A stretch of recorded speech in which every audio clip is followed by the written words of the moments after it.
അപ്പോൾ എല്ലാവർക്കും പുതിയൊരു വീഡിയോയിലോട്ട് സ്വാഗതം. അപ്പോൾ നമ്മളിന്ന് പറയാൻ പോകുന്നത് കാനഡയിൽ വെഹിക്കിൾ മെയിൻ്റനൻസ് റിലേറ്റഡ് ആയിട്ട് നടക്കുന്ന ഒരു സ്കാമിനെ കുറിച്ചാണ്. ഇതിപ്പോൾ കാനഡയിൽ മാത്രമല്ല, വേറെ എവിടെ വേണമെങ്കിലും ഇങ്ങനത്തെ കാര്യങ്ങൾ നടക്കും.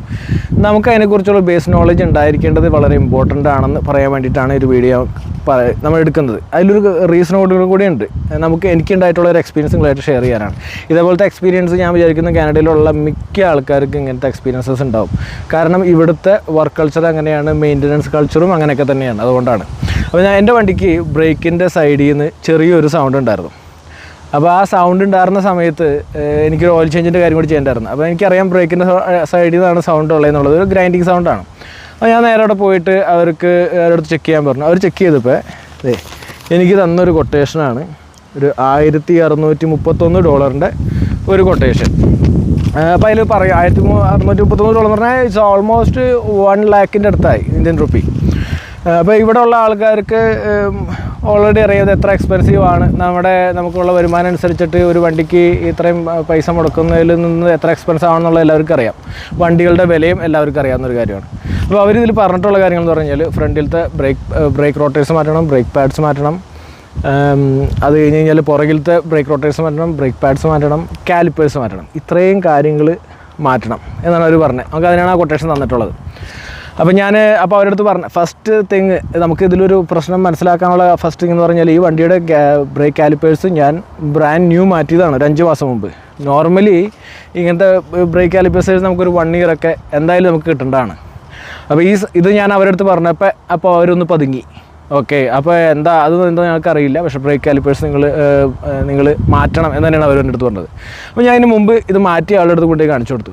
അപ്പോൾ അയാൾ പറഞ്ഞു ബ്രേക്ക് കാലിപ്പേഴ്സിന് ഒരു കുഴപ്പമില്ല, ആകെ നിങ്ങൾക്ക് വേണ്ടത് ഇപ്പോൾ ഈ ബ്രേക്ക് പാഡ്സുകൾ ഓണായിട്ടുണ്ട്, അപ്പോൾ അതൊന്ന് ചേഞ്ച് ചെയ്യണം, അത്രേ ചെയ്യാനുള്ളൂ. അപ്പോൾ ഇതൊന്നും ആവശ്യമില്ലാത്ത ഒരു കോസ്റ്റാണ് നമുക്ക് കൊട്ടേഷൻ തന്നെയാണ്.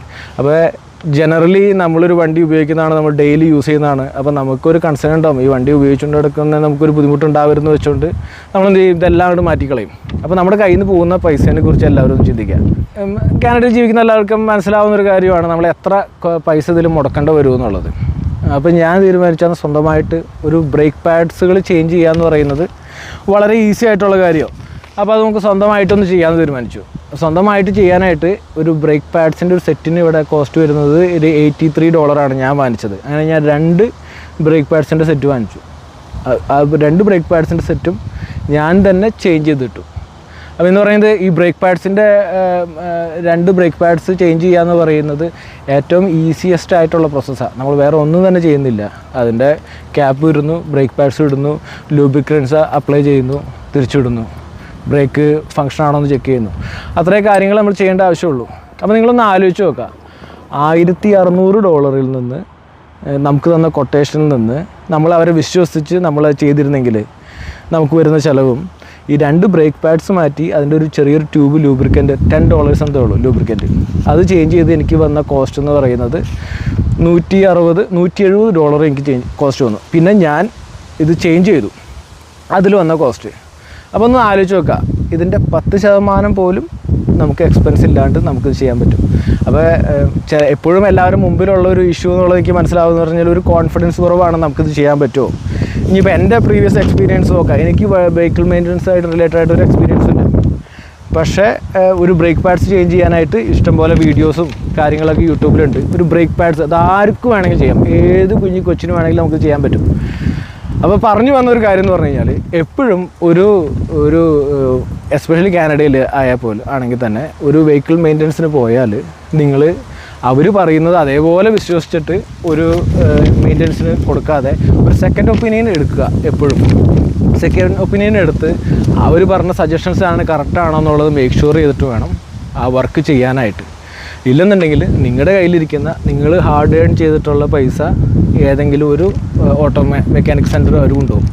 അപ്പോൾ ഞാൻ ഈ കൊട്ടേഷൻ തന്ന മെക്കാനിക് സെൻറ്റർ എനിക്ക് റിലയബിൾ ആയിട്ടൊരു സെൻറ്റർ തന്നെയായിരുന്നു, അതുകൊണ്ടാണ് നമ്മളവിടെ പോയത്. പക്ഷേ എൻ്റെ ഇപ്പോഴത്തെ അവരുടെ കയ്യിൽ നിന്ന് കിട്ടിയ എക്സ്പീരിയൻസ് വെരി ബാഡായിരുന്നു. ചിലപ്പോൾ അവരുടെ വർക്ക് കൾച്ചർ അങ്ങനെ ആയിരിക്കും, ബ്രേക്കിനൊരു പ്രശ്നം വന്നാൽ എല്ലാം അങ്ങോട്ട് മാറ്റിയേക്കുക. അവർക്ക് അതിൻ്റെ പ്രോബ്ലം ഐഡൻറ്റിഫൈ ചെയ്ത് ആ പ്രോബ്ലം സോൾവ് ചെയ്യണം എന്നുള്ള താല്പര്യമൊന്നും അവർക്കില്ല. അവർക്ക് അതിൻ്റെ പൈസ കിട്ടും, അവർക്ക് ലേബേഴ്സ് ഉണ്ട്, വർക്കേഴ്സ് ഉണ്ട്, അവർക്ക് ചെയ്യുന്നതിൻ്റെ പൈസ കിട്ടും, പാർട്സിന് പൈസ കിട്ടും. പക്ഷേ ഇങ്ങനത്തെ കുറച്ച് കാര്യങ്ങൾ കാനഡയിൽ ജീവിക്കുമ്പോൾ ശ്രദ്ധിക്കണം. ചെറിയ ഇങ്ങനത്തെ ചെറിയ ഒരു ബ്രേക്ക് പാഡ് മാറ്റിയിടാനുള്ള കഴിവ് സ്വന്തമായിട്ട് ഉണ്ടാക്കിയെടുക്കണം. എന്നാൽ മാത്രമേ ഇങ്ങനത്തെ ഒരു കൺട്രിയിൽ സർവൈവ് ചെയ്യാൻ പറ്റുള്ളൂ. അപ്പോൾ എൻ്റെ എക്സ്പീരിയൻസ് ഞാൻ നിങ്ങളായിട്ടൊന്ന് ഷെയർ ചെയ്യുകയാണ്. നിങ്ങൾക്ക് ഉപകാരപ്പെട്ടു എന്ന് വിചാരിക്കുന്നു. അപ്പോൾ അടുത്ത വീഡിയോസുകളായിട്ട് നമുക്ക് പിന്നെ വരാം. എല്ലാവരും സപ്പോർട്ട് ചെയ്യുക, ഒന്ന് സബ്സ്ക്രൈബ് ചെയ്യുക, ഒന്ന് ഫോളോ അപ്പ് ഒക്കെ ചെയ്യുക. അപ്പോൾ നമുക്ക് അടുത്ത വീഡിയോസായിട്ട് നമുക്ക് പിന്നെ കാണാം.